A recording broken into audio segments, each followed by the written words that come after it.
Hello and good morning, everyone. This is Michelle Phillips with the California Department of Food and Agriculture. I am calling this meeting to order at 10 o'clock. I would like to welcome the task force, the registration fee task force, and the audience at home attending. This meeting is for a discussion on the registration fee for industrial hemp cultivation as required by the California Food and Agricultural Code, Section 81005A.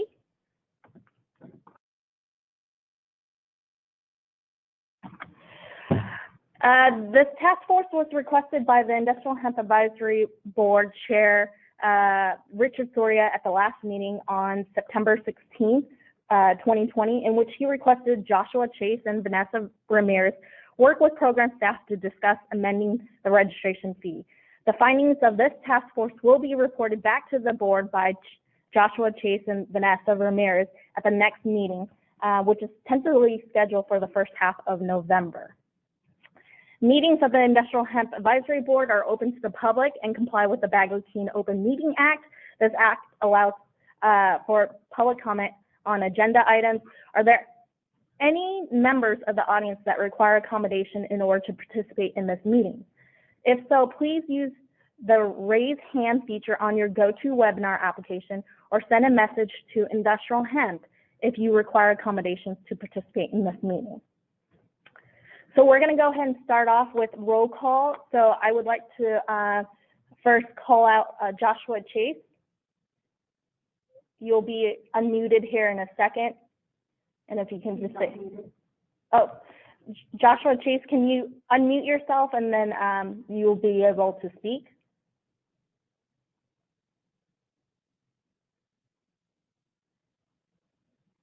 Okay, we'll give Joshua Chase a minute to unmute himself.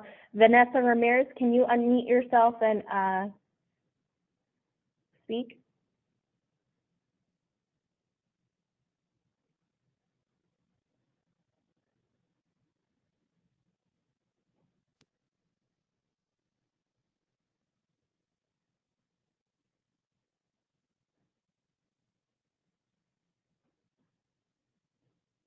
We apologize for...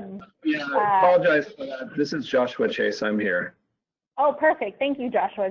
And then Vanessa, can you unmute yourself and speak? Yes, I'm here. Good morning. Morning. Thank you. So we'll go ahead and move on. So I will provide a presentation to help guide today's discussion. The presentation and any other items that may need to be discussed will be brought up to the screen. A copy of the presentation may be made available after the meeting by request and will be included in the meeting minutes. During the meeting, task force members will not be muted by program to allow for full participation. To minimize background noises, please make sure to personally mute yourself during the meeting when you're not talking. There are no breaks scheduled for this agenda, but we will take breaks as needed or requested. So a quick note on public comments. We will have an opportunity for public comments following the task force discussion. Please keep your comments pertinent to the agenda item. We request all individuals who like to comment to use the raise hand feature in the GoToWebinar application. Although not required, we request that each speaker state their name and affiliation before commenting. Due to the large number of attendees, we will be limiting all commenters to 3 minutes unless there are follow-up questions from the task force. We will be timing all commenters and will try to provide warnings prior to the time limit ending. Thank you for your consideration as we try to provide everyone with an opportunity to comment. If you have any additional questions for CDFA regarding industrial hemp and the industrial hemp program, please direct your questions to CDFA staff. You may contact them by emailing industrialhemp@cdfa.ca.gov or calling 916-654-0435. Okay, so let's go ahead and jump right in. PowerPoint, please. Okay, so I'm going to start off by giving kind of the background information and setting the baseline for the program's revenue and budget. Next slide. So let's start off with revenue. So as you can see, here's the breakdown for the registration fees collected per fiscal year. I do want to mention that these numbers are still being adjusted. We're currently in the process of auditing our revenue collections, so we may find some adjustments between each fiscal year. But bottom line is, the most important thing to note is that we have collected almost a little less than $1 million since we started registration in April 30th of 2019. So we're at a total of $976,500. Next slide. Okay. So with registrations, as I stated before, we started registration on April 30th of 2019. Here's a breakdown of registrations that have been issued, registered acreage, and known registration amendments for sites and cultivars. So when we started fiscal year 18-19, that really covers April 30th through June 30th of 2019. That was a partial fiscal year. We had 275 registrations issued with a total of 17,523 acres registered, and we had 254 amendments in that short window. In last fiscal year 19-20, which spans July 1st of 2019 to June 30th of 2020, we had 644 registrations issued by the counties with a total of 20,492 registered acres, and then we had 2,125 registration amendments for sites and cultivars. Now for fiscal year 2021, which started in July 1st of 2020, obviously we're not done with that fiscal year, so this is a projection of what we think is will be our registration activities. We're projecting that we'll have about 600 registrations issued with about 15,000 acres registered. Based on the last fiscal year, we projected that we would have roughly 825 registration amendments. So we have noticed since the beginning of this fiscal year that there is a decline in registration activities. So that is why our projection is reflecting that. Next slide. So here's a quick snapshot of our budget since the program started back in fiscal year 16-17. We've been slowly ramping up. We were, with fiscal year 18-19, as you can see, we started registration, so that's where a lot of our expenses were getting picked up. But what's noticeable, or what I guess the takeaway message on this page is to see the total budget, the last line on this chart, which shows how much we spent each year since fiscal year 16-17. So as you can see, in 16-17, we spent a little less than $21,000.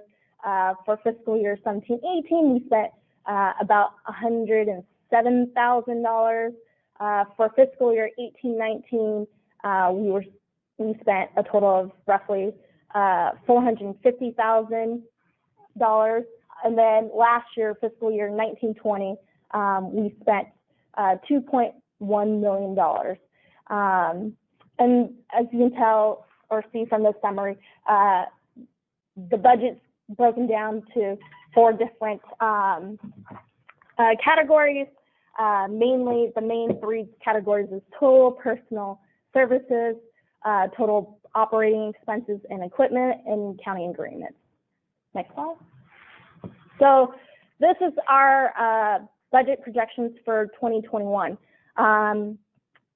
It's important to note that this is projections, not actual expenditures, so this may fluctuate as we move through the fiscal year.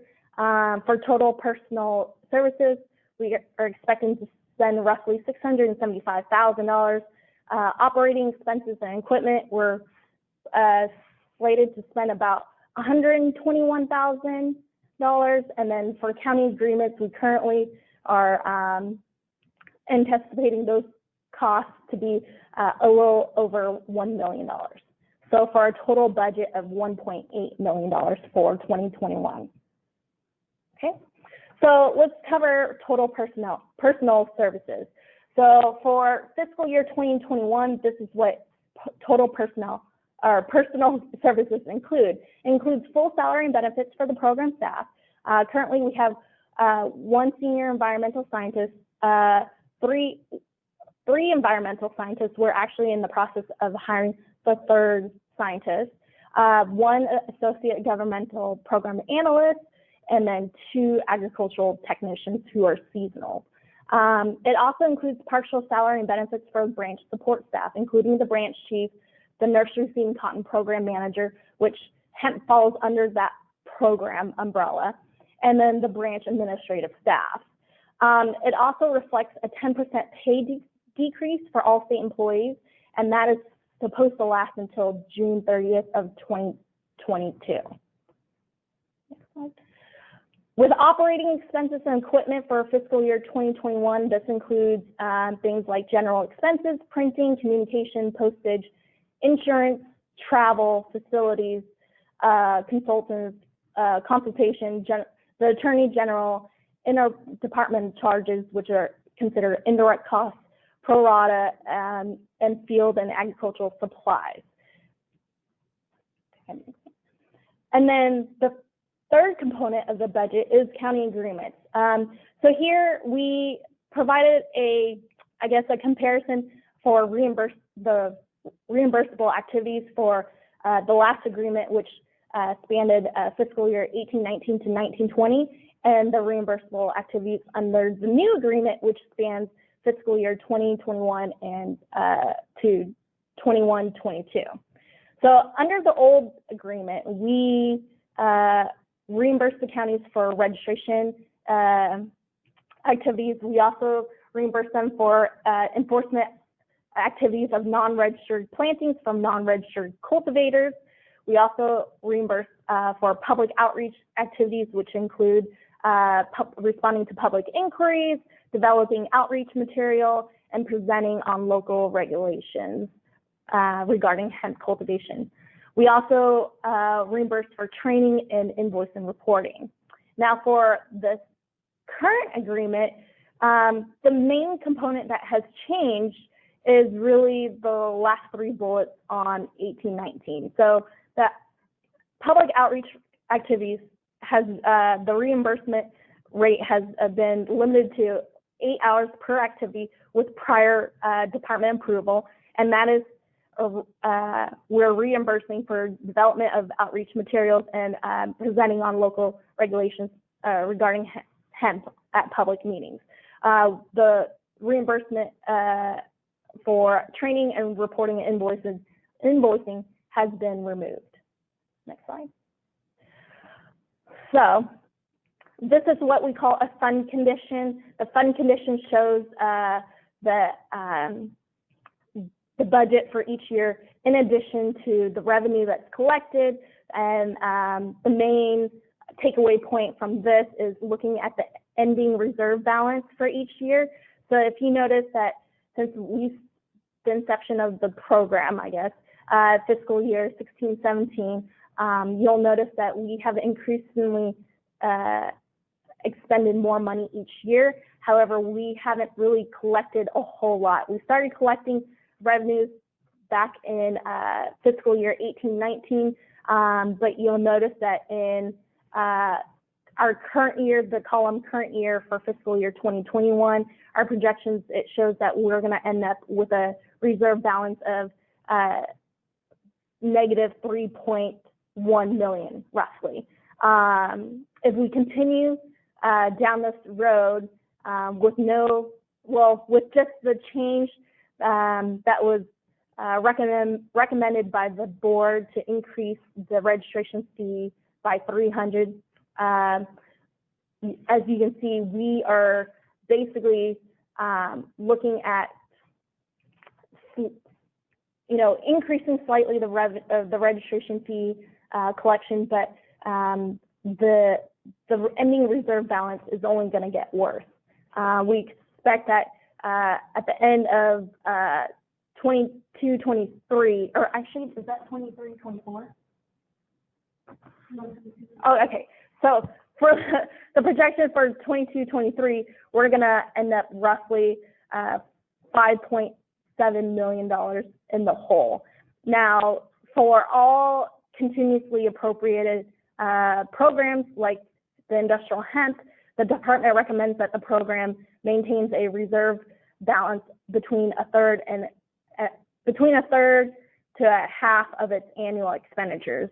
We are nowhere close to that. We're kind of digging ourselves in a hole here with our expenses. So I believe that is the last slide for my portion. Oh, actually, no, I take it back. Sorry. So the last thing that I wanted to mention is potential impacts due to lack of funding. Currently, we're borrowing monies, and all borrowed monies must be repaid with 1% interest. We're limited to the amount of reserves to borrow from. I think that reserve is dwindling quickly. Any delays in fee increases will result in higher fees later to recoup the costs for previous years. I think, down the line, if it gets severe enough that there's a potential for a reduction in program activities, which may cause federal and state compliance issues. I just put down some examples of things that would be impacted if we had to reduce program activities for, at the CDFA level, the department level. Rulemaking would be impacted. We wouldn't be able to hold as many board meetings. Training and support for the counties would be limited, and so would the public outreach efforts. On the county's end, if we had to reduce their reimbursement, definitely registration and regulatory enforcement activities would be impacted.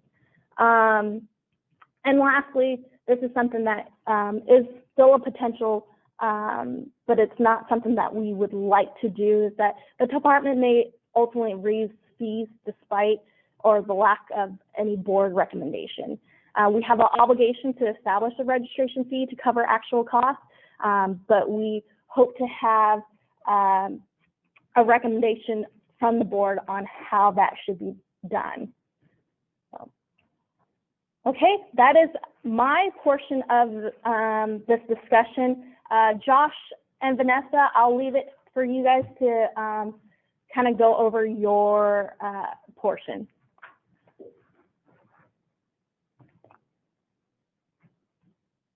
Okay, this is Josh. Thank you for the presentation, Michelle. I can run through this, and then Vanessa, as needed, please add input. So let's go to the next slide. So getting back to what Michelle said, the CDFA is obligated to set up a fee structure, and so I'll just read this. The department shall establish a registration fee and appropriate renewal fee to be paid by growers of industrial hemp and hemp breeders, not including an established agricultural research institution, to cover the actual cost of implementing, administering, and enforcing the provisions of the division. Let's go to the next slide. The current structure, new registration is a $900 registration fee per applicant in each county applicant intends to cultivate hemp. Renewal, $900 registration fee per applicant in each county applicant intends to continue to cultivate hemp. That's both annually. I have recommendation at the November 6th, 2019 meeting was increased registration fees from $900 to $1,200 per applicant in each county the applicant intends to cultivate hemp. Let's go to the next slide.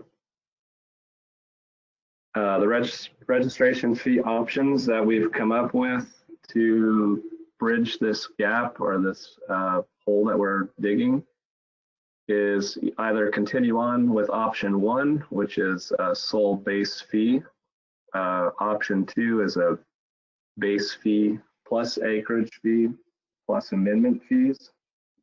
Option 3 is a site fee, an acreage fee, and an amendment fee. And option 4 is base fee, an indoor square footage fee, an outdoor acreage fee, and amendment fee. And then option 5, which we don't have enough information on at this time, would be a base fee, and then a fee based on revenue generated, similar to the nursery program as well as the seed program. Let's go to the next slide. So option 1, and these are all these options are based around getting us out of the hole. I believe, is that by 2024, 2025? You know, Michelle?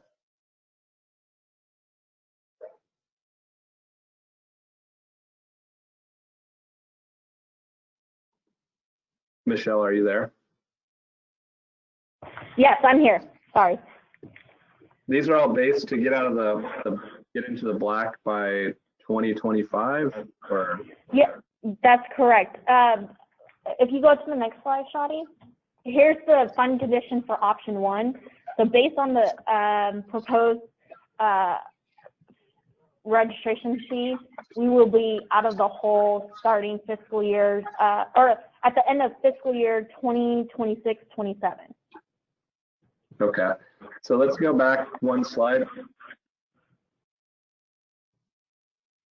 Okay, so this is a flat fee based on just registration per county per applicant. This would be a $4,550 fee, which would get us into the black by 2026, 2027, based on 550 registrations, and with an estimated revenue of 2.5 million per year. Let's move to the next slide.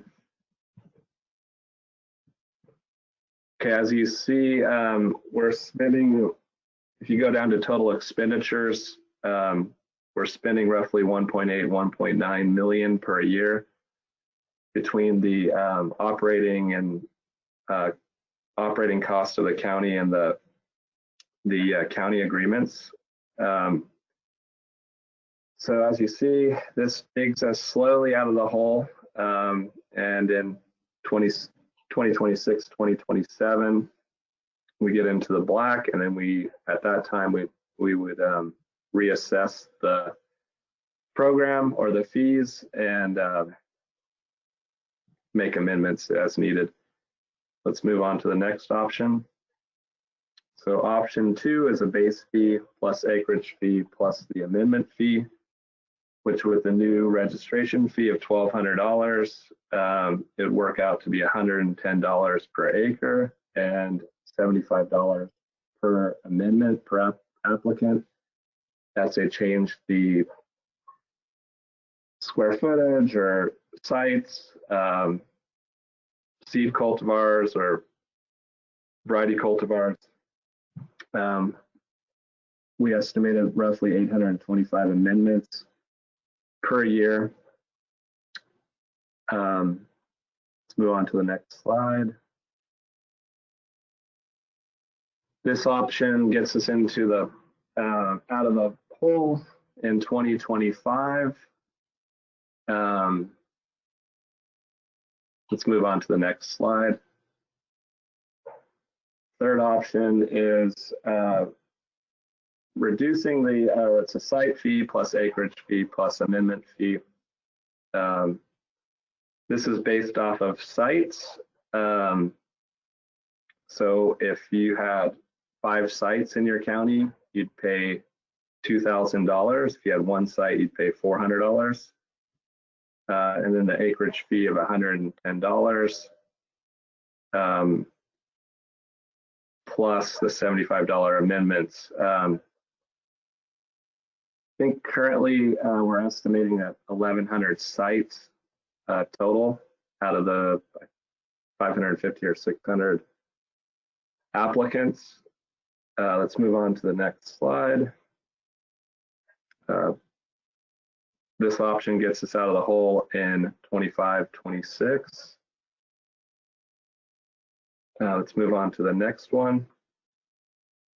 Option 4 is a base fee plus an outdoor acreage fee plus an indoor square footage fee for greenhouses, plus the amendment fees. And this is based on the $1,200 registration fee, $100 per acre, and 5 cents per square foot, and the $75 per amendment.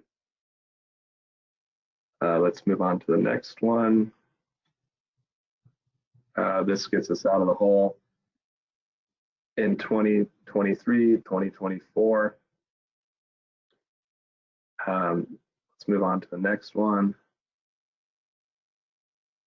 This is the option that we don't have enough data to implement. It's a base fee plus a revenue fee. This would include a base fee along with a fee based on the registrant's annual revenue.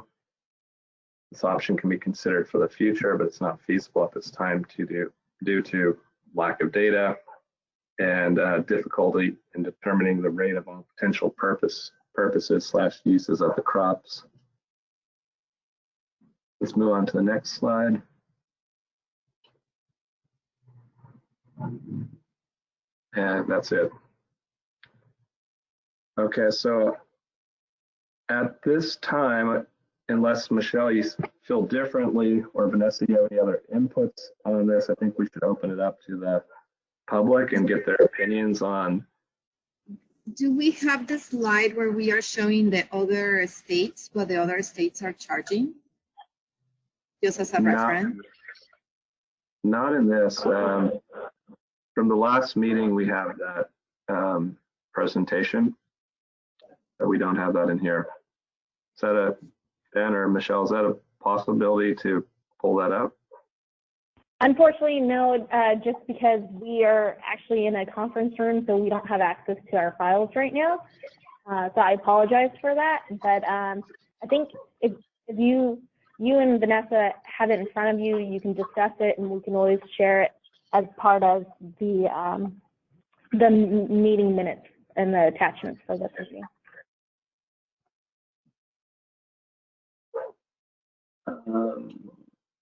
I don't have it with me as well. Do you have that, Vanessa, do you?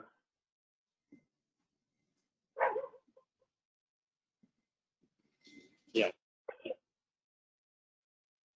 No, I don't think we have that available right now.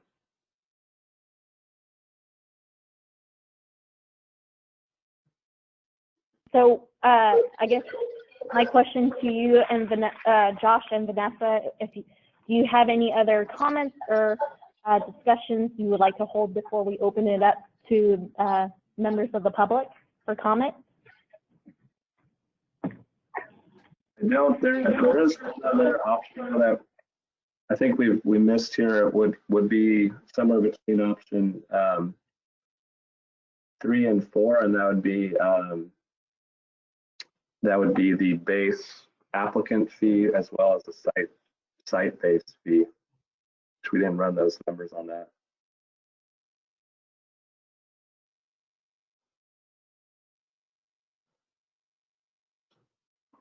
Okay, so we're going back to, so we're going to leave this slide on where it outlines all the options that you went through, and then we'll go ahead and see if there's any public comments. So go ahead and who's checking public comments? Oh, okay.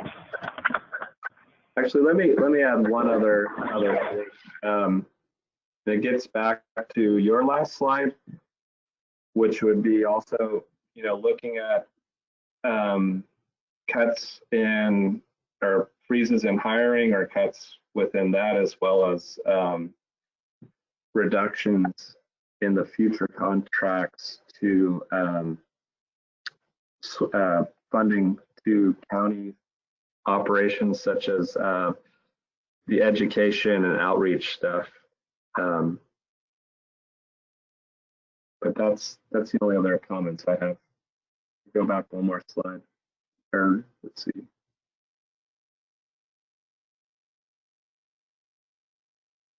Yeah, so those are the only options we have right now. It's just freeze on hiring, reductions in the state operating cost, or reductions in the future county agreements. But I believe these county agreements are valid for 2 more years. Is that correct? That's correct. So they're valid until June 30th of 2022. So I think that's pretty much all the options we have at this time. With the options that we outlined there's the additional options, but we can't really make any amendments to the county stuff right now, and we'd have to further look at the budgets of the state stuff, and then making sure that it is necessary to hire additional people. So I don't have any other comments right now, but I think we probably should just open it up to the public and get input on some of these options. Okay, so then at this time, if you're a member of the public and you wish to speak, you can raise your hand using the raise hand feature on the GoToWebinar application. Maria is going to go ahead and we have a few written comments, so she's going to go ahead and read them out loud.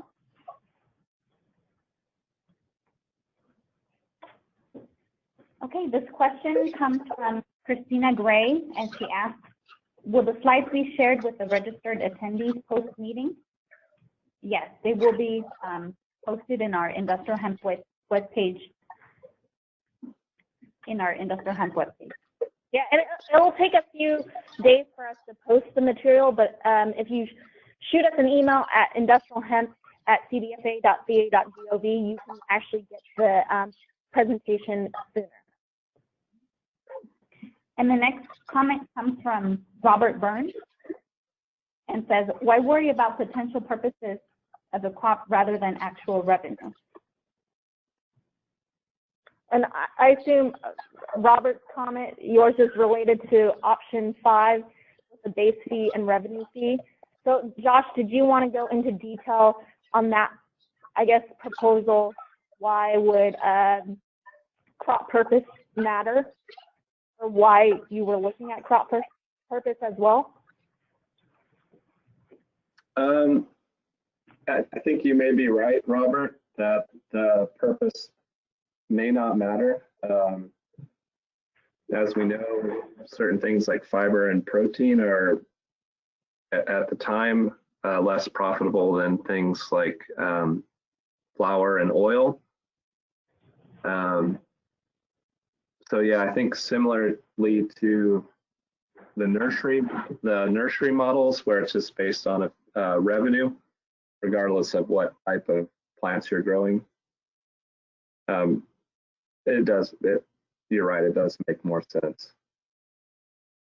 But we don't have that data right now, and we'd like to start collecting that data with the new registration forms. But we can't base something at this time on that, because we just don't know what the industry is currently, the revenue the industry is generating. Hope that answered your question.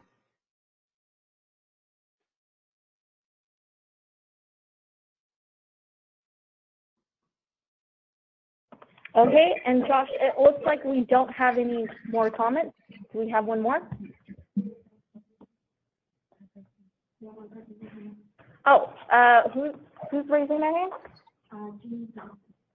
Oh, okay, so Jean Johnson has raised her hand, so we're going to go ahead and unmute Jean Johnson.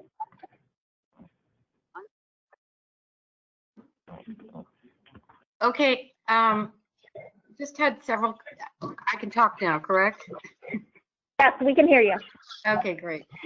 First of all, I know there's been a lot of really good work done in these assumptions, and I would just urge the fact that if we want to have a viable industry in California, that the fees do need to be cost competitive with other states. I went back to the last meeting to see if I could look up the presentation attachment to show that data, and I just wanted to let you know that that is missing. It's got something from September 2018 on that last meeting, okay? Just in case you want to change out those documents. But other states are in the hundreds of dollars, and we're looking at being in the thousands of dollars. And there just won't be an industry if the fees are too high, number one. And in California, because it'll migrate to the other states. The other thing is, I do think it's really important to differentiate it by application, because we won't get, a lot of people are moving into fiber and building and grain, and if we put higher fee structures on those than cannabinoids, those industries will never develop. So I think that's a really important thing to look at. The other point I would add is Kentucky made thousands and thousands and thousands of dollars by having $1,000 and $2,000 amendment fees. So I would urge you to look at much higher amendment fees than the $75. That's about it. Okay, thank you, Jean. Yes. Yeah, thank you, Jean. I think you're right, and I think we do need to look at this again on the site fees. You know, something between 3, 4, and 5, as well as higher amendment fees. That is a good recommendation.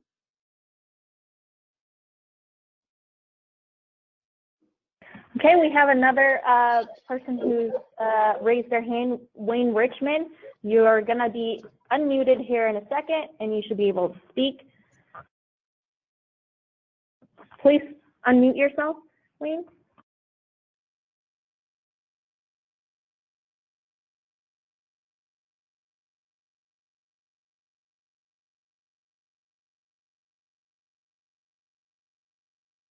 Hello, can you hear me now?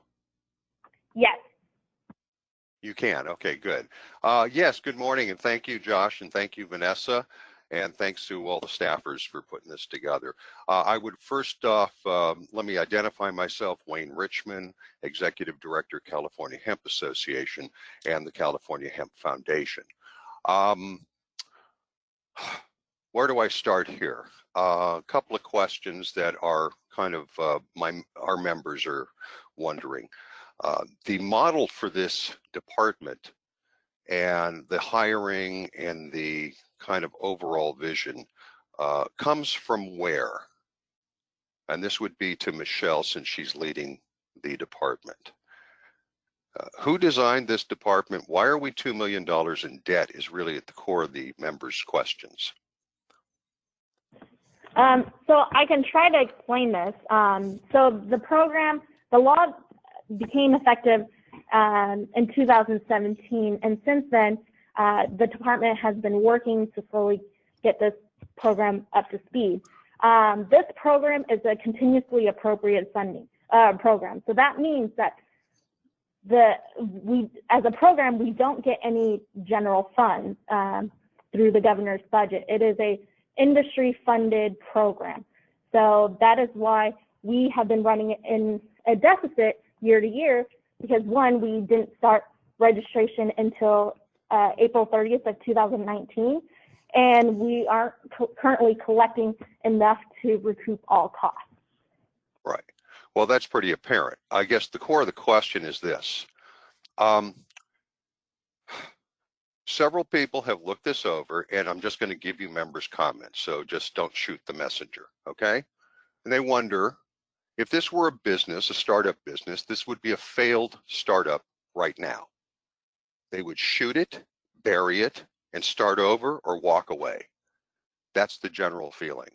So why are we, because being $2 million in debt, given all the complaints that we have heard about non-responsiveness from the department, it's really quite a conundrum. And with an average salary of $110,000 per employee so far, you're the only ones who are making money in the hemp business in California. Let me just tell you that straight up. These fees for revenue, non-starter. Amendment fees, as Jean just suggested, I think are at least a possible option.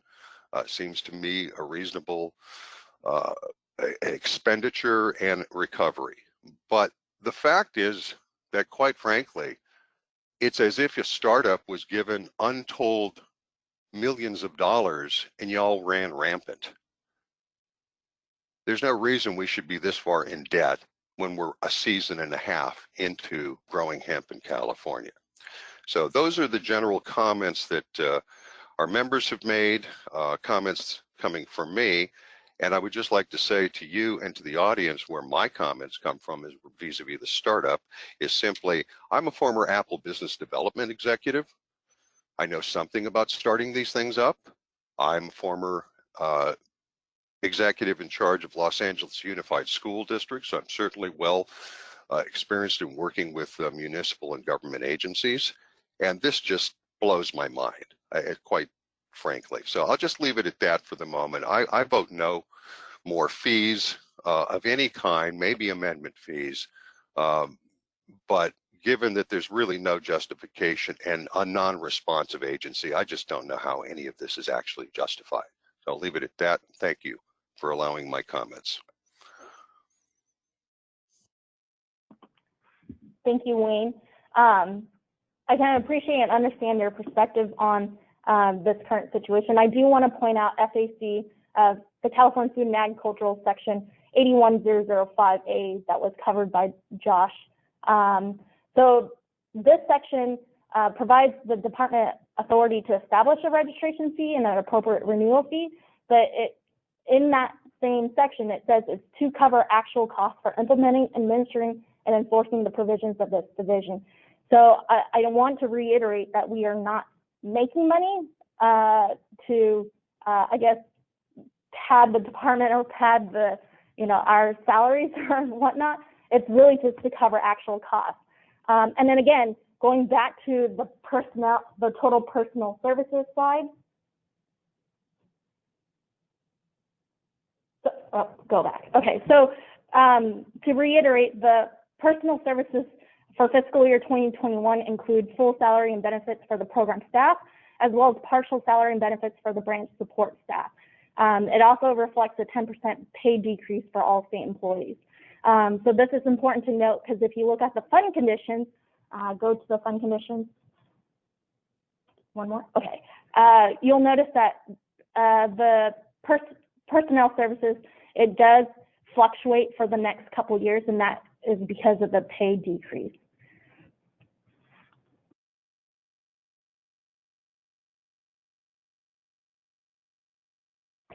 So Maria's going to go ahead and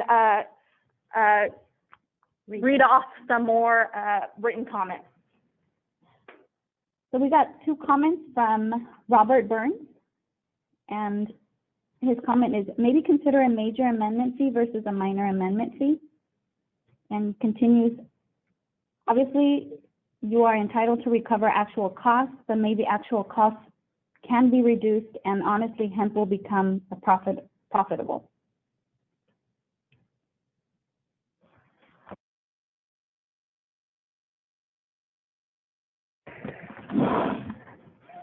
And then we have one comment from Waynerichmond. The question is, what is Michelle's business background? And I will say that is not relevant to this meeting's agenda.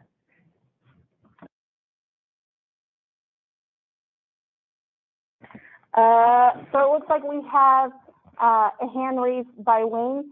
So we're going to go ahead and unmute you, Wayne, and you can speak. Yeah, well, Michelle, I appreciate your comments, and it wasn't meant to be a personal nature. It was trying to understand whether or not you understood the comments that our group is making and others are making, because when you respond, it is bureaucratic speak. You go back to the registration authorizations, you go back to all of that stuff, and what you seem to fail to understand from our perspective is when you ask for these kinds of fees from farmers, and particularly small farmers, at these kinds of rates, you're going to kill any social equity outcomes. You're going to hurt the small farmer. Already, it seems to be that there's a lot of tone deafness in the department. And quite frankly, as Josh was alluding to, and the revenue fee concept alludes to, is tracking the market. And if you've tracked the market at all, you know that the last year was a complete disaster. And in fact, we have hundreds of farms in this state alone that are sitting with leftover material they can't sell because there's no infrastructure for processing in state. And across the country, we overgrew for the needs of the industry at this point in time. So it seems to me, quite frankly, and to our members, that lack of real industry knowledge and understanding is really what's at the core of putting a business lens to both your responses and to the needs of the marketplace vis-a-vis our farmers who are bearing the burden of this, what looks to be an experiment on how much we can charge them before they just give up.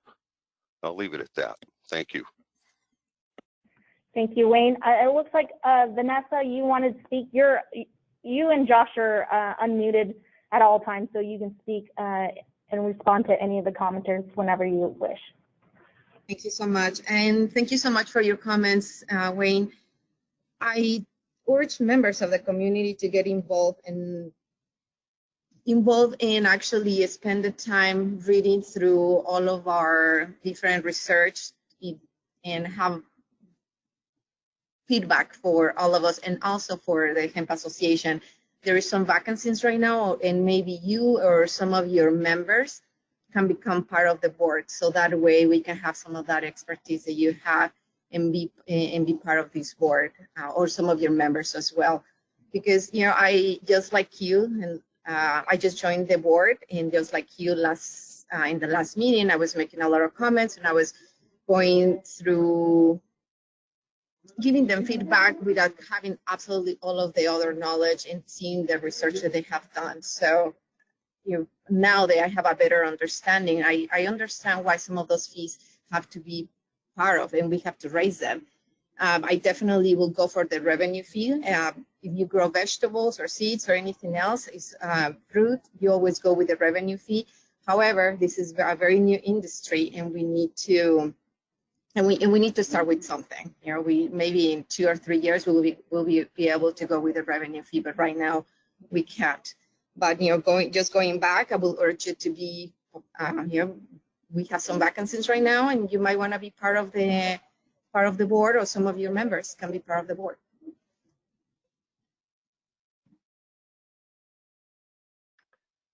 This is Josh.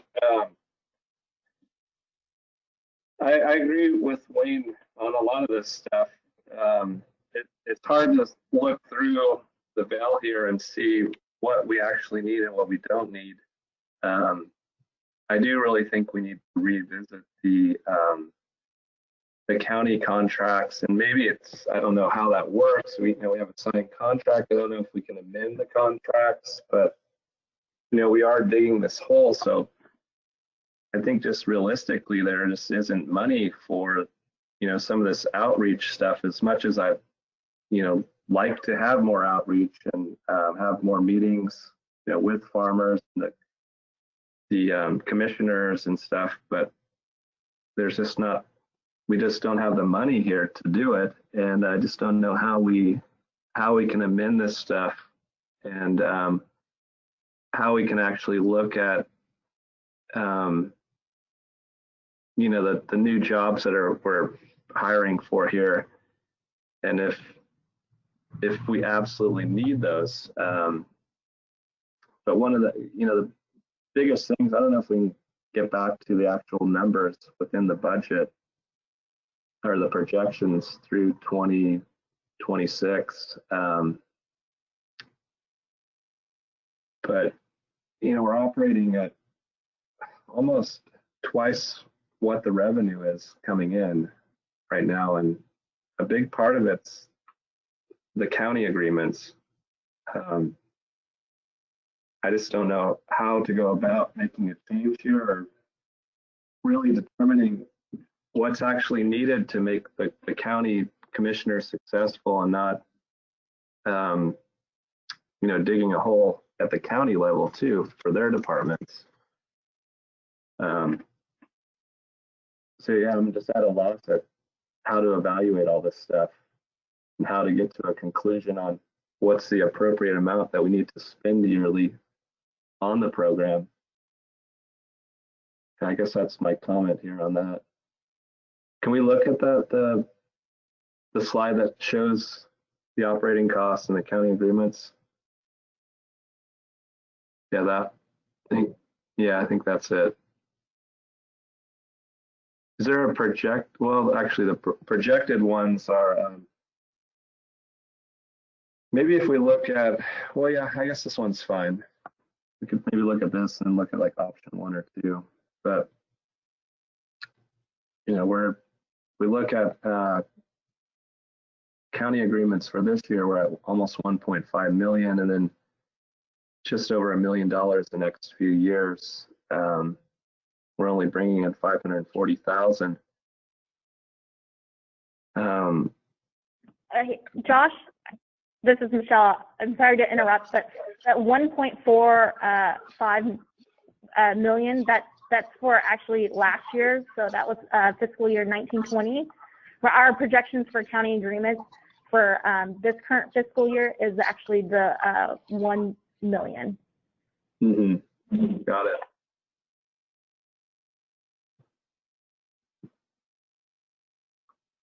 Yeah, so I don't know. There's tough decisions that need to be made, and you know, if we keep digging the hole, you know, at some point we're gonna have to make cuts somewhere, unless we get to these fees where, you know, it looks like it's around, I don't know exactly, but you know, it's in the mid $3,000 to $4,000 per applicant.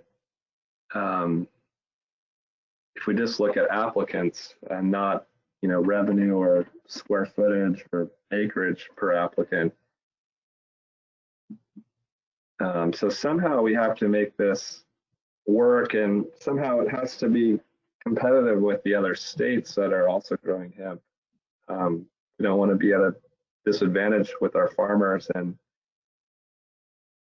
you know, just making it not possible to operate in California because of the higher taxes, which we already have higher taxes in California than most states. So yeah, we're in a tough spot right now.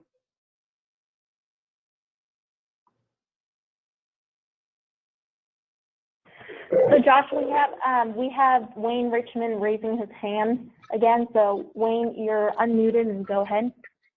Yes, hi. Thank you for the comments, Josh. You know, I don't see that, I don't recall that anybody, either the IHAB itself or anybody in the public ever got to view the county agreement prior to it being signed and since it's been entered into. I think that's really an important gaffe here, quite frankly. And I would also like to see a breakdown by county. For example, we know that there's none being grown in Santa Barbara County, but are we giving them money to the ag office? San Luis Obispo County has an egregious ordinance almost prohibiting hemp. How much money are we giving them, right? We need to see those. I think it'd be really shine some light on where some of the issues might be and why we have a contract that's $1 million a year to the counties. Seems like with counties that are banning it or restricting it, there should be very little to no expense. So again, I would ask that we get into the details about that as well. That's my comment thus far. Thank you.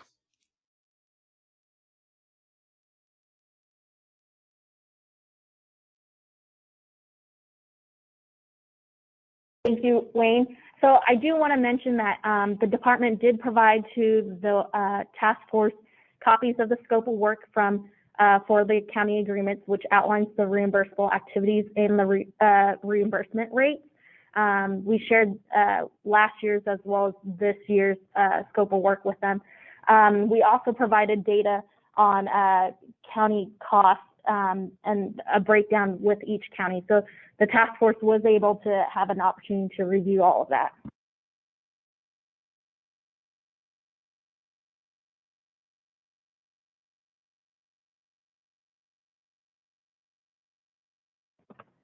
We do have a question right now from Robert Burns.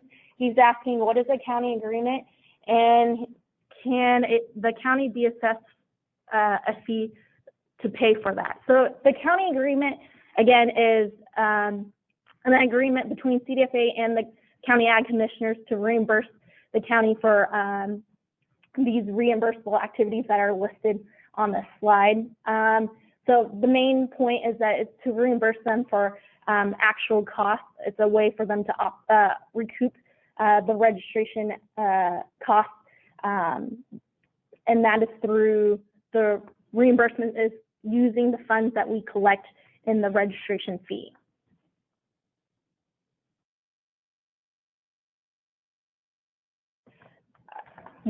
Richmond has his hand raised again, so we'll go ahead and unmute you, Wayne, and you can speak. Okay, great. Thank you again. And I just wanted to comment on Vanessa's kind offer and observation, and that is to apply for one of the seats. So here's an issue that the board may not be aware of, and hopefully you'll bring this up at the next general group meeting, and that is the law was written in a particular way that it says Hemp Industries Association, or its successor organization. That was written by Patrick Goggin to kind of rig the system for his team. Well, that team doesn't exist here in California, never has. They, for a short time, had a chapter. The recent changes in the industry, the Hemp Industries Association is imploding. All of their state chapters have been disbanded. They have formed under a new group that we're a part of under the National Hemp Association Standing Committee of Hemp Organizations. So at the moment, Vanessa, technically we're precluded because no one has defined what its means. So if you and the board would define its as being the California Hemp Association, we'd be more than happy to put up qualified candidates. By the way, we've already had qualified candidates who applied for board seats and were turned down. So, but if the board will define what its means to be either our organization or any such other hemp-related organization, we'd be very supportive of that, and I'm sure you'd find more people wanting to take seats. Thank you for the comment time. Thank you, Wayne. Yeah, thanks.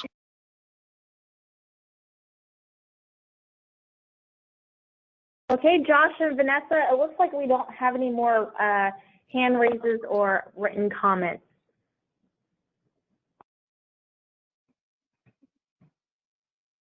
Sorry, this is Josh. Can you repeat that?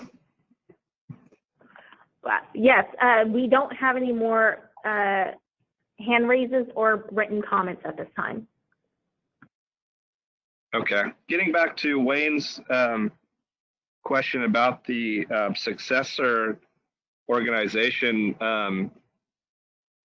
what are your thoughts on that? Has there been any, or do you guys have a agency that, or an organization that is a successor? I believe the biggest one in the state is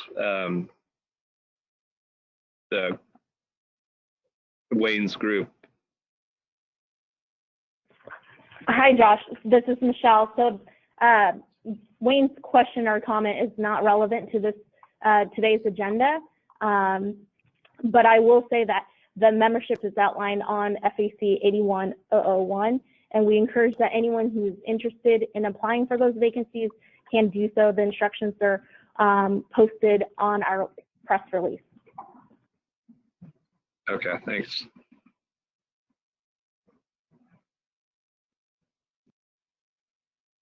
Okay, well, I guess at this time, if there's no more questions or comments, then I guess we need to bring this back to the board and set up the next meeting in mid-November and further discuss it. But yeah, we don't have I don't have a recommendation today on which way is the best way to go here, and I don't know if you do either, Vanessa, but I still think we need to think about this more. We do. I mean, we do need to be be able to compete with other states. I understand that other states might have lower fees. I also understand that some of those states are also in the red. So we need to try to find we have to find a happy balance. I also see that in order for us to be successful as a CDFA, they need to be able to continue with the program and not have imposed fees or anything like that without our recommendation. So we have to continue.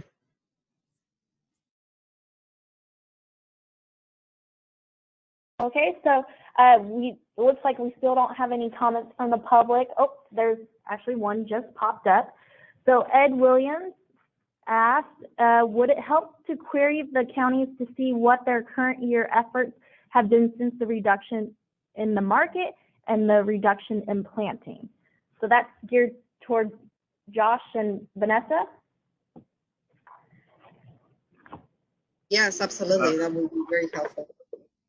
Yeah, and we'd ask that this be there be more board members here. I believe it's Lisa was asked to join and give her comments on this, but I think due to the timing of it, I think we didn't submit this meeting prior to the 30 days, possibly, to allow for other board members to be in the meeting. And so we don't have those comments, but I guess we could ask that be an agenda item at the next meeting and have Lisa present her findings at that time. Josh, just to clarify, this meeting, unfortunately, it was determined that the Industrial Hemp Advisory Board members outside of this task force could not participate due to, because it would be considered a Bagley-Keene Open Meeting Act violation. So therefore, Lisa was not able to participate. Yeah, was that due just because of we needed more time for the 30 days or something to do the meeting, or? No, the Bagley-Keene Open Meeting Act requires that all public meetings are noticed 10 days before the meeting, and we complied with that. Okay, so then why couldn't we have the other people then? I believe there was an issue with the actual notice itself, so therefore this is not considered. I guess it's a public meeting, but it just wouldn't allow for other board members to participate. Okay.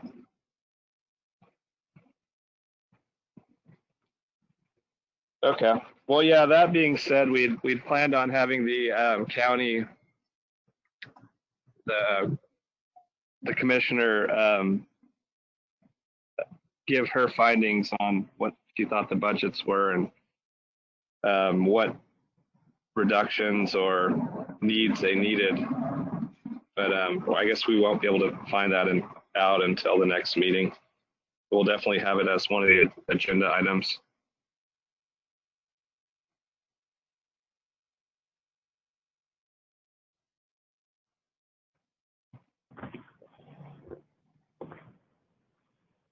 So is there any other comments from the public at this time, or are we going to conclude the meeting?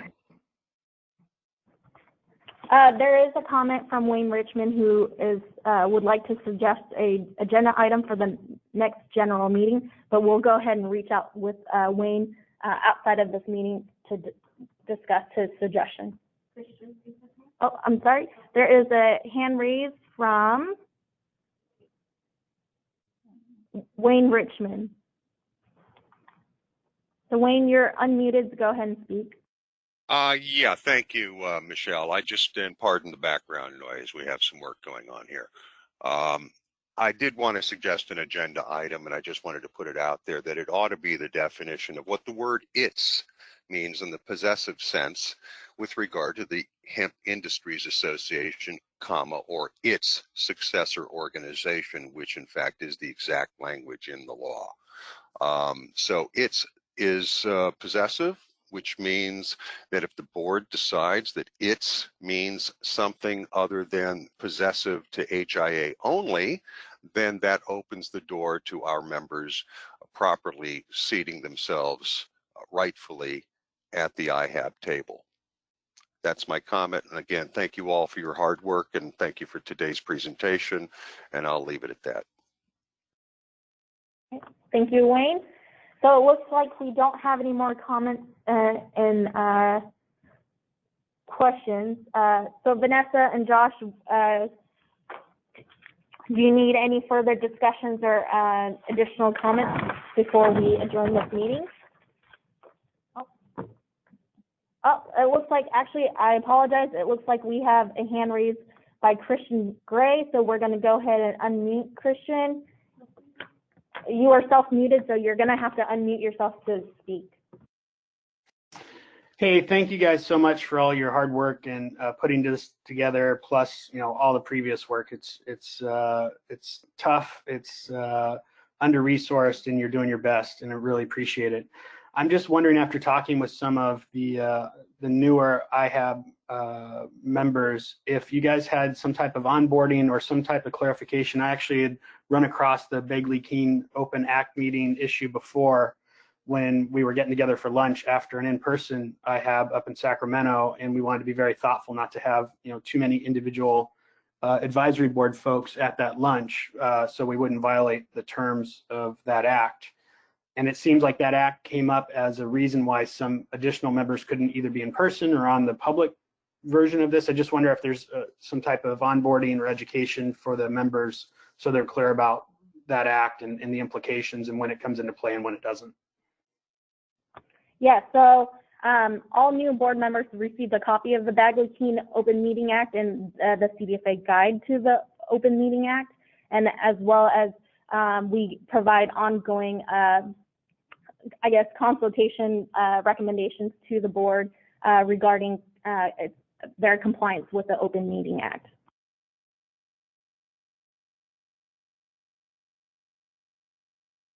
I have a question, Michelle. This is Vanessa. At this point, we obviously don't have a final answer. What is the next step? Do we need to continue go through this process, or in a business-wise and a wise way to be able to survive as a hemp grower? Do we need to continue with this task force and figure out what would work best for everyone and have a presentation for the public? And what's our deadline? By when do we need to have a result? Okay, well, it's generally expected that following a task force meeting that the task force reports back to the board their findings. So we're slated to meet, in the first half of November, so next month, the first half of the month. So I think there's the general expectation that you and Josh will get together and report your findings. Like I said, ultimately, we would hope that, a solution comes sooner rather than later. But it's really up to you guys how you feel as far as making any suggestions to the board. And then obviously the board has an opportunity to consider making a recommendation to the department. Thank you.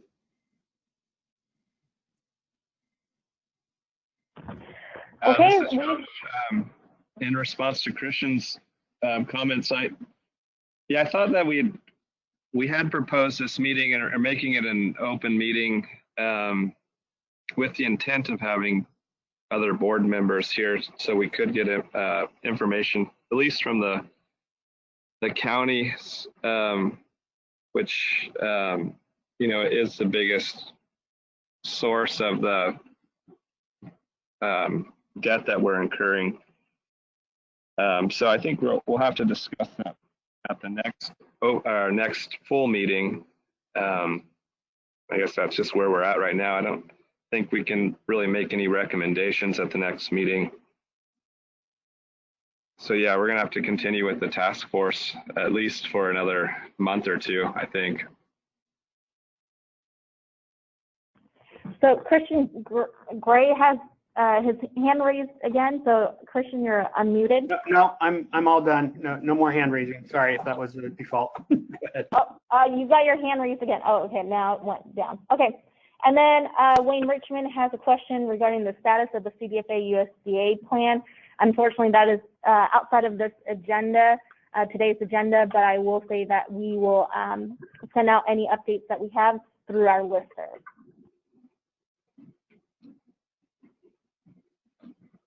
Okay, it looks like we are out of questions and comments again at this time. So Josh and Vanessa, any final thoughts or comments before we adjourn this meeting?